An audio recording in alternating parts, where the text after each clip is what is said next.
Hi, everyone. Thank you for joining us tonight. I'm Angela with Wisconsin Swimming. Most of you probably see my emails come through, but you don't always have the opportunity to see my face. So nice seeing you all here tonight. I wanted to take a few moments and introduce Mona. She is our current Safe Sport Chair, and she is an incredible asset to Wisconsin Swimming. Her daughter grew up swimming here in Wisconsin at Shorewood Swim Club and has now moved on to Brown University and is continuing to swim. And we are just thrilled to have her presenting for you tonight. So, Mona, take it away. Awesome. Thank you. Hi, everybody. I'm seeing familiar names and familiar faces in some videos there, so that's really cool.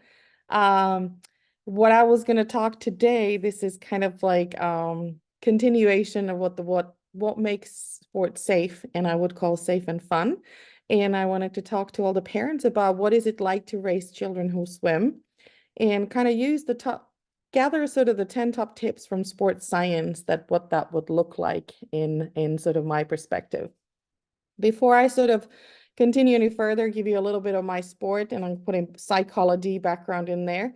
I was a competitive figure skater in my native Finland for 12 years. I also competed in flag football, and I earned my varsity letter by doing track and field in Riverside, California.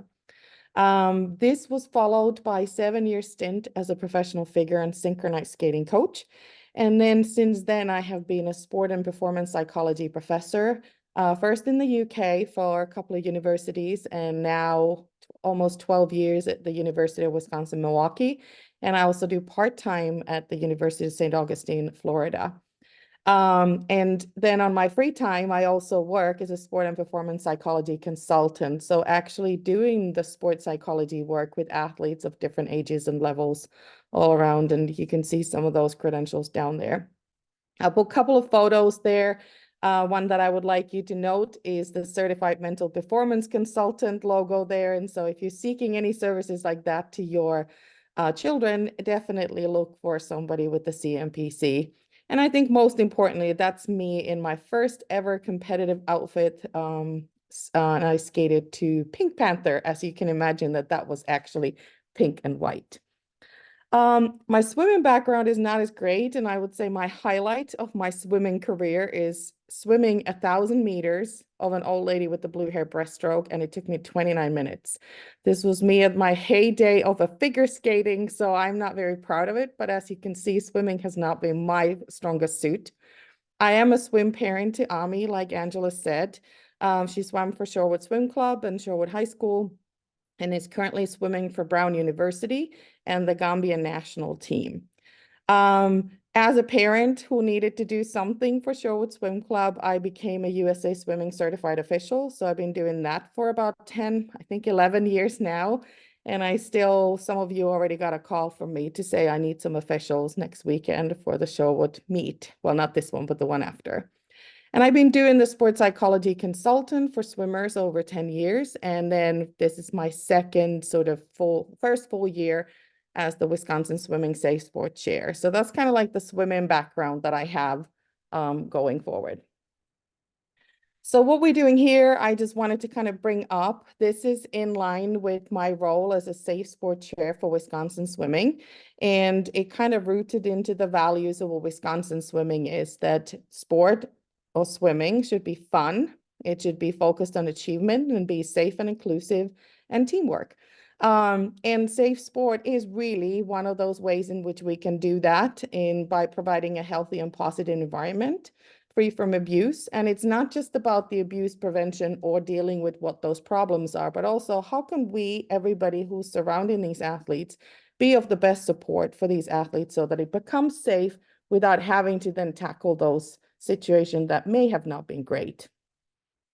I'm really going to go this briefly. My philosophy as a sports psychology consultant, and as a coach and as a parent, and all of those roles that I kind of embody here, is that the person that we treat, which is the athlete, the person that we're with, is the person in the middle. And that person doesn't operate in isolation, but it operates in all of these cultural systems and all of the different systems around them. So the person is in the middle, surrounded by interpersonal microsystems, where parents are one of those, which are then embedded into the institutional mesosystems, which is things like the clubs that they embody.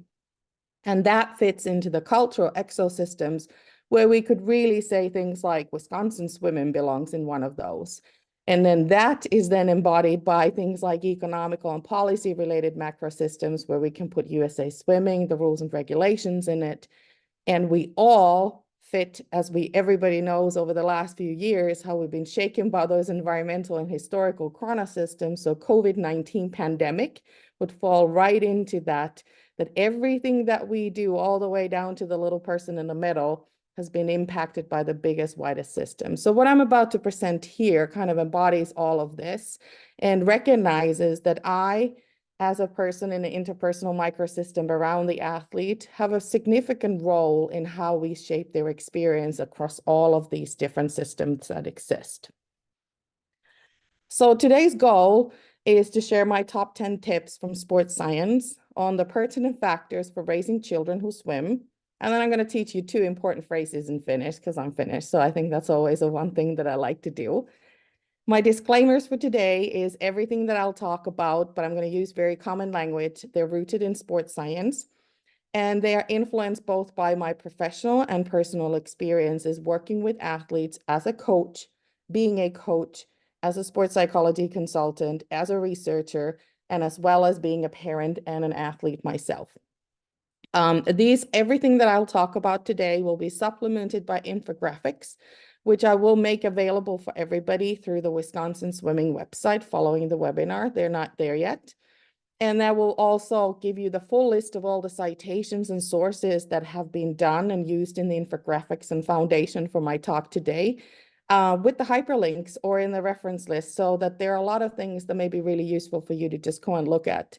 I have purposefully chosen mostly sources that are freely available, doesn't need a paywall or academic credentials to get to, and are also written in a way that are easy to even give to your, not the youngest athletes, but sort of the junior athletes as well. So there's some really cool sources over there. All right, let's get going. We got a lot to go for. So I give you 10 top tips, and then me being me, there's always a bonus tip. So there will be 11 in total. So the first one is that a parent's job is to teach their children not to need them anymore. The toughest part of that job is accepting success. And I think that resonates with a lot of parents a lot, that we're trying to get them to be independent. We're trying to get them out there so that they don't need us anymore. Yet that's also the hard part. Especially when they're little, it's kind of those moments where like, I wish this kid would go to sleep, but then you're like, oh, I wish they can't wait till they wake up. The similar thing, I think, applies to sport parenting. So what we really want to make sure is that we as parents are an integral part of providing high quality sporting experiences for athletes. And we can go completely down to the mainstream psychology and then down to the sports psychology. This is really rooted in 3 basic needs. And that's, we can go all the way down to Desi and Ryan. And what that really means, that if we provide an environment that fosters the person's autonomy, so I get to choose, or their perception of competence, I can do this, I got it, or a person's feelings of relatedness, I belong. What we then do is we really increase their motivation to participate. And by definition, motivation means intensity and effort. And when we put intensity and effort in, usually we get better results and better outcomes. So what does that look like for the parents? Well, based on the literature, parents can engage in all kinds of autonomy, competence, and relatedness supporting behaviors. And most of these are genuinely behaviors associated with some words. It's really important for us to attempt to understand, acknowledge their views and wishes and preferences and point of view. And providing a behavior and giving them a choice how to make things. So saying like, hey, what do you think? This or that? Not always saying you get all of those things, but always giving them a choice. I said, what would you like to do? What's the next sport you would like to be part of? Or would you like to commit to this? Most importantly, the autonomy support is one of the most important ones for the parents. Yes, competence is important and relatedness is important, but most parts, athletes actually get those from the coaches and their peers and their teammates. So really, the literature talks about the autonomy support as being the most important ones for parents to take care of. Competence is important too. This is all about encouraging the athlete to be really initiative and say, just go for it, not really necessarily boosting it anyway, but encouraging them to be brave. The one that I think is really important here is to recognize the role in giving and not giving feedback on their sports performances. So sometimes the parent's role is actually be quiet and not really focus on the technical details of that particular performance, but let the coaches take care of that feedback because they're the experts on it. We're not at all. And then I think the other thing about competence is when the athletes are little, is start creating a sense of structure, how to prepare for these meets and competitions. So sort of preparing together, what are you back in your bag? What are the kind of meats, drinks that you want? What are the kind of foods that you want? At what intervals do you think you're going to eat them? So leading by examples and sort of creating this sense of structure when they're little. So when they're older, they're going to start taking care of that themselves. Relatedness, obviously more related to peers and friends and teammates. But really, I think what the parents' role is to show interest in their sport-related activities, usually just by showing up and showing empathy when they're faced with disappointments. That doesn't mean you need to fix their disappointments. You just show empathy I get what you're feeling. But I think the most importantly is to ensure that the athlete knows that the parent's love is unconditional. It is not tied to their performance accomplishment. And sometimes while we take that for granted, that of course it is unconditional, the kids may like to hear it anyway. So it's one of those things to just remind them every so often that I understand that you're upset, but I love you no matter what. And that can be very powerful for the young athletes all in all. All right. So the top tip number 2 is commitment to access does not guarantee objective performance outcomes. One thing I think this kind of comes in there that we as parents are crucial in providing access to the athletes into their sport. And while we sign them up, to me, that's just a part of that providing access. We need to figure out that how do we make sure that we provide access in a way that is consistent with what the club wants. At the same time, we provide access, and that often means that we put in money and we are putting time and we're putting those miles in the car. We also have to recognize that just by us providing access or giving them access to the next level or that camp or that really expensive suit does not mean that they will eventually go and swim in college. Does that mean that they're going to go and swim at a high level? The kid may say that I was 10 and I wanted to be the Olympic champion in figure skating. Clearly that did not happen. But at no point was the commitment to access that my parents provided in my sport conditioned onto me being successful. So if you have an athlete and one summer you spend a lot of money on training trips and the next fall they no longer want to do that, that needs to be okay that wasn't the condition to get to the training trip. It's kind of like you pay for college coaching or like recruiting coaching, and then all of a sudden the child says, I don't want to go and swim in college.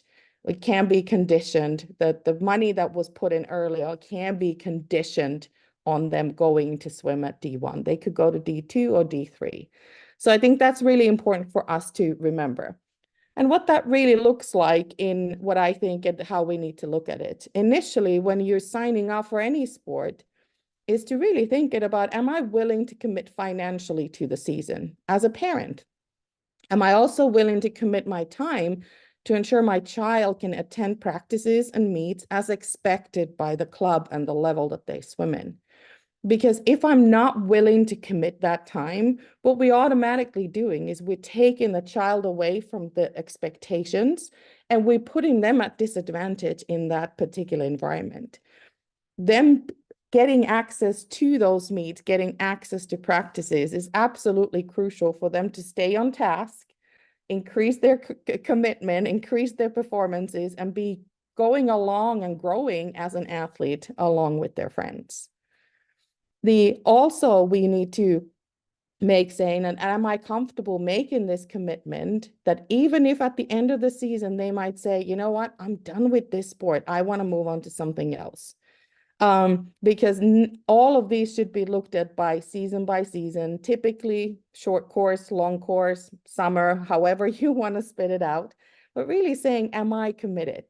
And as soon as the parent feel, yes, I'm committed to all of these three questions, then I think it's time to ask the athlete, are you willing to commit your time and effort to the swim meets and the practice in the ways in which their coach expects to? And this is a question that I have asked my child all the way till her senior year in high school. Every single season, I would ask, it's time to commit to your swimming. This is what it means. Are you willing to make the commitment? And over the 11 years, we had one season when she said no. And then that season, we did not sign up.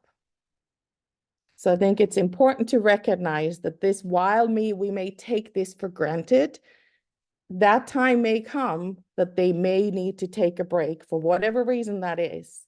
But by having these conversations early on and continuing those, we allow them the chance to be autonomous and make those decisions themselves. So the third tip, the behavior is a language. And this is really important because the research evidence has actually found that what doesn't make sport fun for athletes or young athletes is that when the parents are over involved in their sport. And that data is still out there. It's being collected with youth athletes of different sports in different cultural contexts. And what they have really found that sport is not fun if the parents are over involved. And these are the points that I have there are directly from those athletes. What does over-involved parenting look like? And it really looks like putting a pressure on winning or getting best times, yelling angrily from the sidelines and bleachers, contradicting the coach at the sport venue or behind their back, or other parents yelling or saying rude and mean things, or giving too many instructions or trying to coach the athlete. This is not mine. This is youth athletes said, what doesn't make sport fun? So what can we do as a parents to make sure that we are providing a supportive environment and we're not overactive in parenting? It's really important to just ask your child, what kind of sport parent would you like me to be? Would you like me to be loud and cheer you on? Or would you like me to video your performances? Do you like me to talk to you when we get to the pool during car rides, or you just need me to be quiet? Same goes the other way around. You set these rules with your child. So for example, I'm an official and we had a very clear rule that we do not talk to each other while we're on deck. So I give her space to be an athlete on deck.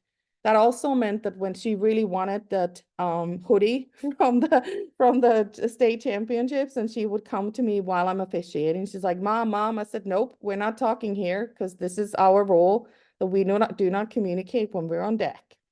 So I think that's an important part, and that this can look like whatever you and your child want it to look like. But the important part is that you have that conversation and then you respect each other's boundaries of how that works. In sport parenting, you can also think about what are your language, what are your bodily behaviors are talking about. Are they saying the same thing that your words are? So it's really important to think about, while I say good job, is my body language saying the same thing? Is my verbal and my physical and facial expressions, all of them in sync with each other? Or is there a sort of misunderstanding between them? Because the children actually pick up on when you're not being truthful or when you're not being fully honest. I think a really important part is also to look at, well, how do my behaviors change when I'm nervous? Like my skaters used to tell me that we know you're nervous because you stop moving around. So I started moving, my legs were moving, and I would say, oh, I'm not nervous. They're like, yeah, you are, because when you're not, you don't move around as much. Equally, how do my behaviors change when I'm excited?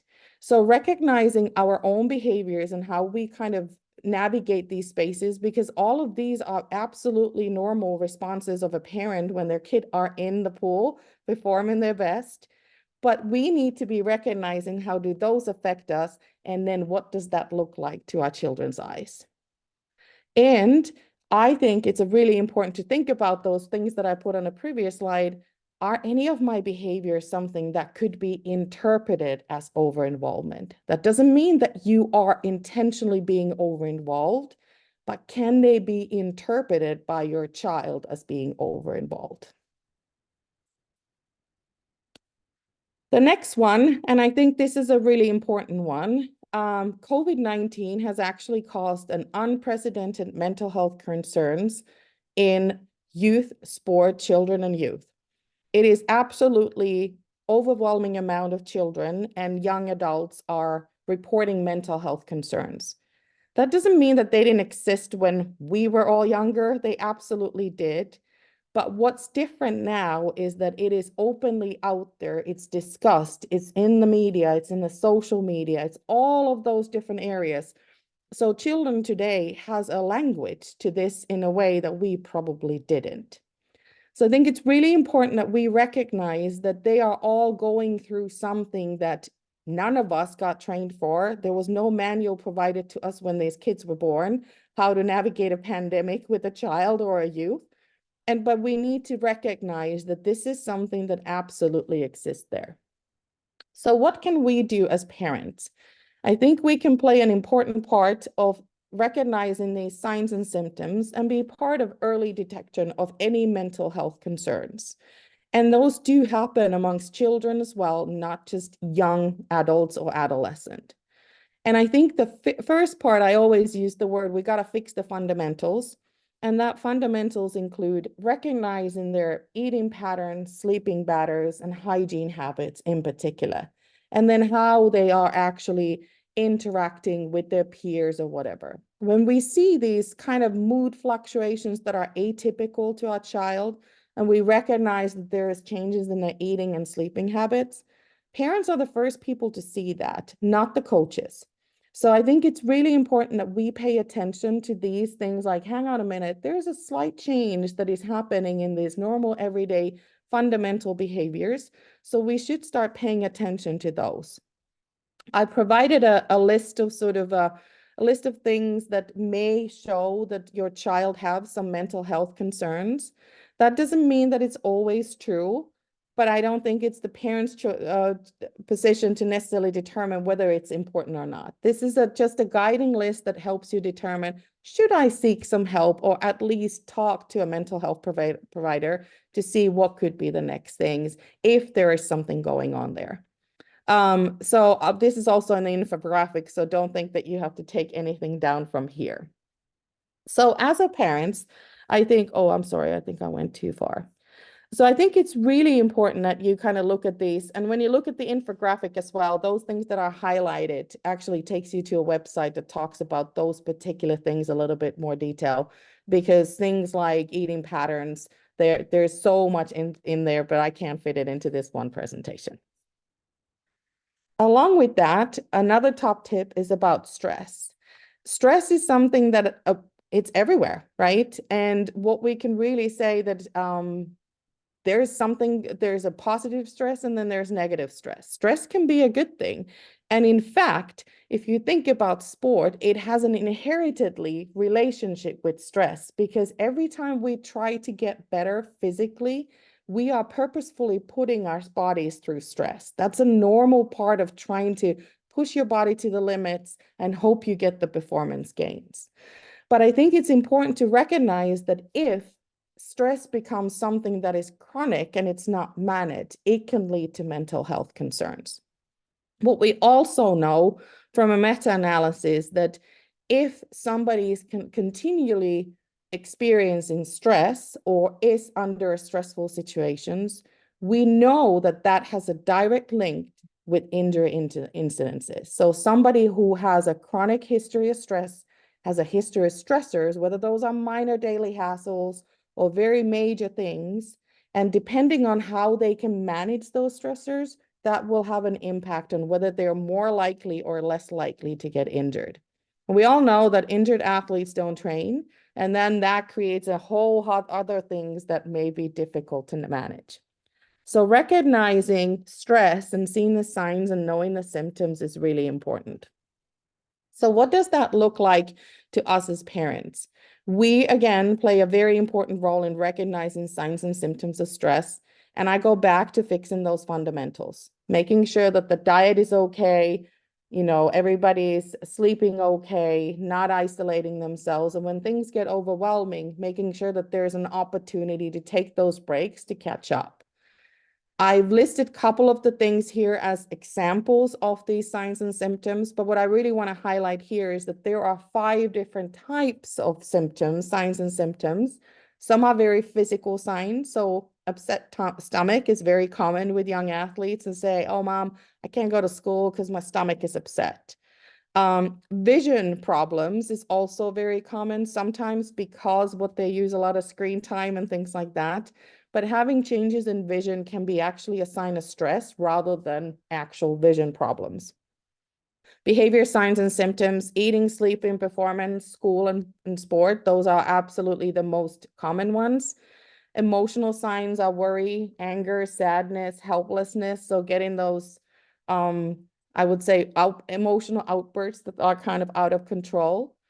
And then cognitive signs are things like forgetfulness or having difficulty concentrating in class or having difficulty concentrating with homework and things like that. And the social signs, the most common ones are obviously impatience and withdrawing from other people. Some of you who have teenagers say, well, that sounds like my kid all over. Absolutely. I think there's a lot of things that overlap with just by being a teenager. But I think the key here is to recognize when these becomes more prolonged and they are atypical for that particular child.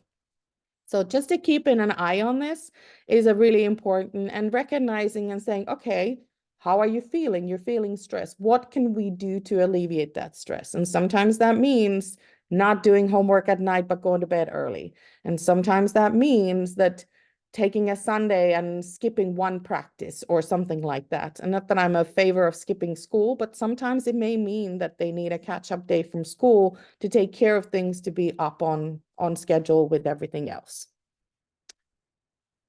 And next one kind of relates to this, that there is no harm in seeking support. I think that's an important one, that we are living in societies that are so accustomed to this, that we are supposed to go it alone and we're supposed to manage everything on our own.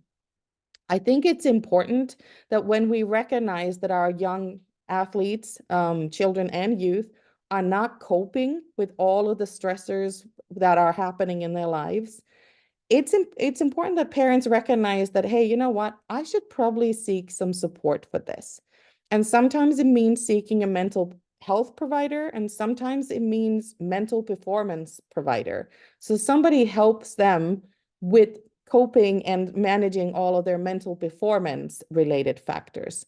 All of these coping strategies that can be used in sport are also very useful in any other performance, be it school, be it music activities, theater, all of those kind of things. So it's really important that you recognize that there is no harm in seeking support. And what that really means for the parents, again, I'm going to highlight again, fix the fundamentals. So let's forget the nutrition, hydration, sleep hygiene, and making sure that we find the right balance between school and sport and other extracurriculars in life in general. Sometimes it means that we learn to say no. And that's not common in this culture, but sometimes we have to learn to say no to some things. When it comes to dealing with a lot of these as well, parents can be really great listeners, but they're not always in an ideal position to help with performance-related stressors. So while parents are great to listen about the performance when it comes to sport, sometimes it's important that we need to seek somebody else to help with that. And one of the other ways that parents can do is actually finding that mental health provider or mental performance professional to actually help the children. So rather than putting that on the children, if the child says, Mom, I think I should see a counselor, which is very common in today's teenagers, then the parent can make sure that they find that support for them in lots of different ways. So the top tips, number 7, there's always room for more people who care about your child. And this kind of goes hand in hand with the previous one, but we have to recognize that it's a bonus to have the village that raises the child. And all of those other people, in particularly coaches, can be extremely important part of how our children grow up and how they become athletes. If we go back to like original developmental, psychosocial developmental literature, participation in youth sport typically coincides with two very key psychosocial developmental strategies. And they're broadly divided by age. I'm not going to say all 6-year-olds are the same or 11, but it's a broad sort of distinction here. Children between the 6 and 11, and adolescents, the 12 to 18s. And when we really look at these two ages, when somebody's between the 6 and 11, that's when they're really learning how to do new skills. This is a phase when they learn to do new skills, figuring out how can I be better in certain things. And I think in swimming, we can see this really well, because when you're 6 and 7, all of a sudden you learn new skills and you master the stroke a bit better, then you drop 20 seconds in a meet. When you get to the adolescent age, which is the 12 to 18, the focus is no longer on the skill development, but it's more about building those social relationships. And at that age, we may not see those drops in their performance as much, but we see them starting to seek help from their friends. We can see them start confiding in their coach more than they do in parents. And both of those are very normal things that happen in those ages, so that they are growing towards maturity and becoming healthy adults. What I really wanted to put here is that we as parents can be a source of support, but there's different types of support that we can be. Sometimes esteem support is appropriate, where you basically bolster that sense of competence. And that's really important for the ages 6 to 11 when they're learning those new skills. Listening support is about being actively listening and refraining from giving advice and judgment. And that is extremely important for the adolescents between the 12 and 18. One of the things that I've used personally is when I get the call from campus, especially last year from the freshmen, and it starts by mom. And then I say, okay, are you calling for me to listen or offer advice or for me to help you? And then depending on what it is, so the ranting part, so when I'm listening to her rant, or whether I'm offering advice or whether I'm actually needed for help, that also helps me, because when it's about a rant and then the phone call goes away, then I'm in tears at home. My kid is not happy, when in fact all she needed was a rant and she's actually perfectly fine. So I put this out here because I think it's really important that we recognize what kind of support is appropriate. Sometimes it's okay to create some kind of emotional help and support and empathy support, but sometimes we can challenge that too. It doesn't always have to be on the same side. We can be like, you know what, I think you're being unrealistic here. And then we can provide that informational support. And sometimes the support comes in the form of money or transportation or something like that. But recognizing what is appropriate for us as parents, as well as what are those other people, so the teammates and the coaches and all of them providing, and then making sure that we stick to our role, what is appropriate depending on our age of the child. So what really I think here is the parent's role is to kind of ask yourself, in what ways do I support the psychosocial development of this particular age? So making sure that I am providing the support that is appropriate for that age group.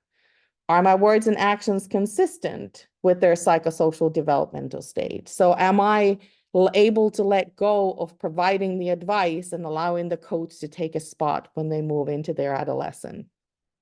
Am I supporting their need for competence and learning when they're younger? In what ways do I support the psychosocial development of the older kids? Am I being consistent over there that is consistent with their developmental stage?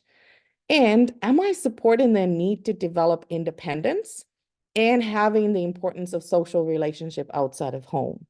I feel like this is really hard at the age when they're already teenagers, but they don't drive yet, when you still take them to practices, and it's so easy and tempting to go and have those conversations with the coach, but the child may not want that anymore. So you may end up just sitting in a car at times and just say, I know I'm merely a taxi, but it's 6 more months, and then they drive, and then I'm no longer the taxi. So I think it's important recognizing those. All right. So this one is one of my favorite. So the top tip number 8 is swimming is a sport where you train hard for 6 months to be great for 3 days. And that's how it happens. I mean, obviously, if you do high school, then I would say you train hard for 4 months to be great for 3 days. And that's how it kind of goes. And you get that in the cycles of 3.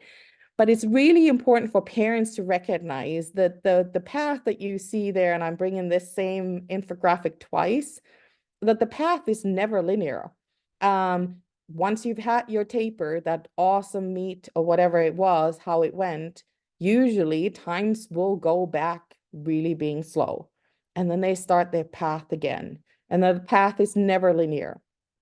So I think it's really important we as parents aren't expecting those performance outcomes or time drops or even being on the same, second for or adding 5 seconds. That's absolutely normal. And interestingly, if you look at the study that has done basically 9,959 swimming years worth of backstroke data, they have actually realized that the rapid declines is definitely real across anybody, both male and female athletes. So we cannot assume that it's a linear upwards, but those bouts are absolutely normal. So what does that mean to us as parents? I think it's really important that we check ourselves to how do we talk about performance improvements with our children? And what is the ratio between outcome focused, so time improvements, and performance focused, you look strong or relaxed, or you look like having fun, conversations that we have about with them? How do we package our feedback about their performances to them? And if I, like every single parent, have some outcome expectations for their children, so time drops or winning or being second or whatever, are they actually consistent with what the athlete expects or the coach expects?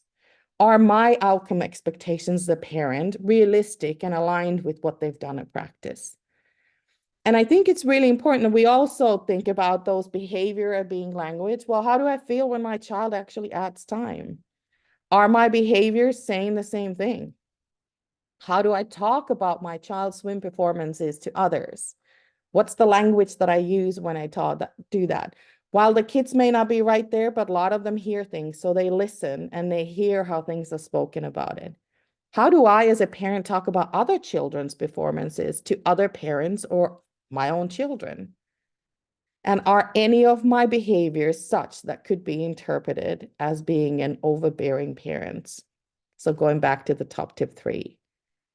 And I think the last one, particularly with the adolescents, is do I, as a parent, have a role in taper? If so, what is it? And hint, hint, it usually relates to making sure that the food and the laundry and transportation are in order. I think that's probably the only role I, as a parent, will ever have in their taper. Top 9. It is super hard to compete against someone who's having fun. And for sport to be fun, children are not, and this is a scientific fact again, they're not expecting trophies or goofing around. Instead, fun based on science means that children want to learn new skills, work hard, and feel that their effort and intensity is valued by adults around them. And when we look at the science, fun is an integral part of youth athlete participation. And parents play an important role in cultivating fun in sports and shaping what the experience is for the youth athlete. And consistent with the theory, parents should be encouraged to use simple, process-oriented messages with their young athletes. That's my young athlete. And from the get-go, the only thing I've ever said to her when she goes to swimming or orchestra or school is "Pidä hauskaa," which is Finnish and it means have fun. To the point that she did not know when she was 10 how to say good luck in Finnish. So I only use the word "Pidä hauskaa," which means have fun. Never wish her good luck, because wishing good luck means that she needs something other than herself to perform well in that situation. It's a reliance on an external factor that is not in her control, whereas having fun means that she is enjoying what she's doing, feeling relaxed, less likely to get stressed or anxious or muscle tension, which means that she's competing the ways in which she trains and more likely to make better outcomes. So to really think about you as a parent, I think we need to start by us. What makes sport fun for me? Often, it's not too far from when you ask what makes sport fun for your child. They're usually very similar, and what made sport fun for you when you were little is probably almost identical what it is for your youth and your child. And I think the important thing too is, how do I as a parent cultivate the child or youth sense of fun in sport? Because if it's not the trophies or the winnings or even the time drops, how am I making sure that my behaviors are consistent with what actually means that is fun, what's fun for these athletes in their sport? And by fun, I mean, it's not goofing around. It's not playing a game or taking things not seriously. It's all about working hard, putting in effort, and being rewarded for doing so. All right, I got to bring Giannis into the picture because he's awesome. Everything that man says, I could just take it into all of my classes that, yes, you know exactly what I've been studying for 20 years. This one, I think, is the most famous one. He got a lot of mixed emotions in there, but I'm still on Yanni's camp when he comes. So my top tip number 10 is there is no failure in sport. It's just steps to success. And what by steps, it means that we're going to go through goal setting. That's the best staircase that you can think about, how you get your steps towards the success. Those steps aren't linear. They don't always go up. And some of them are big, wide, and you need to take multiple steps along the same step before you move on to the next one. Sometimes you got to take a couple of steps backwards and so forth. But the reality is that while it's not linear, when there is constant movement towards the goal, then we're already making progress. And if we really look at what the science says, recent systematic review also says that process goals, which focuses on the process of doing and putting the intensity and effort, had the largest effect on performance when compared to performance goals such as times or outcome goals such as winning. So the science is supporting everything what Giannis is saying, and everything what we've been talking about here is it's not about the wins or the medals. It's about the process that actually gets us to our destination. So what is the thing about for parents? And this to me is a checkbox list, and this is how we can help coaches a lot. We play a really important role in normalizing the daily grind. We also help them understand the disappointments in sport and foster the children's understanding of the key principles of success. And the coaches are talking about this all the time, but we can help the coaches by normalizing this the same way. And the 6 main ones for me is there's no failure in sport. It's just those steps to success. Sometimes we go backwards and upwards and so forth. And race confidence comes from well-executed practices. So if you don't have well-executed practices, you can't go behind the blocks in a meet and expect to do well. If you don't train, you don't gain. Commitment to practice and attendance and practicing with effort is key. So this comes back to the tip that I talked about. We need to be committed to providing them access. They don't have access and commitment to practice. You can't expect the gains that needs to come in swimming. And not all practices should be easy. Some practices should actually be quite bad, and they are hard. Some are just okay, and some are great, so easier. If all of our practices were okay and great, that means we're not putting enough effort, so we can put that stress into our body, the physical stress that is a good, normal stress for us to get the performance gains. So hard practices are one way that we get better. Performance gains are also dependent on what happens in the pool and outside the pool. Sleep, nutrition, prehab, and rehab play a huge, huge role. And much of those benefits are gained from practices. So this one is also important when your child complains about, let's say, shoulder, is to take it initiative before it gets into a problem. Maybe have it checked out early, because injured athletes don't train, and then we go back at the bottom and then we start the journey again.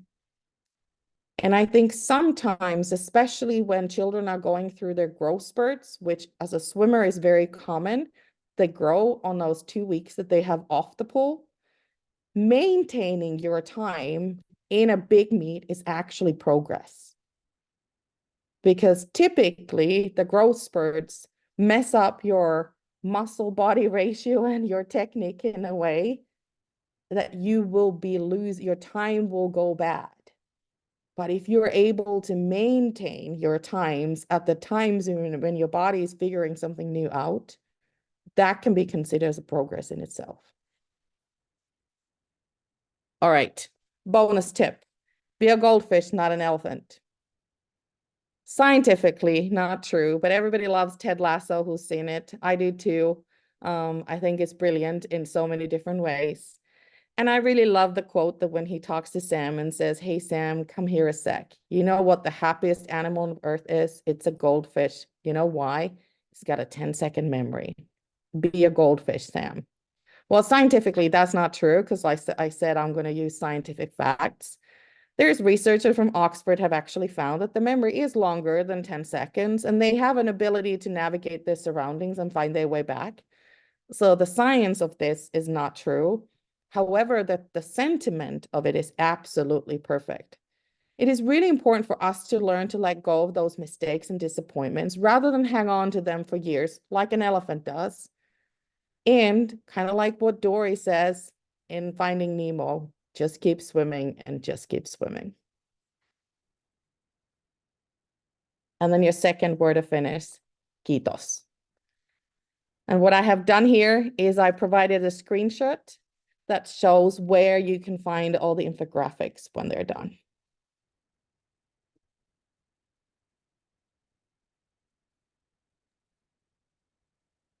Awesome. Thank you. Do we have questions? Or do you want me to hit the pause button? Yeah, let's stop the recording, I think. Yeah. Right.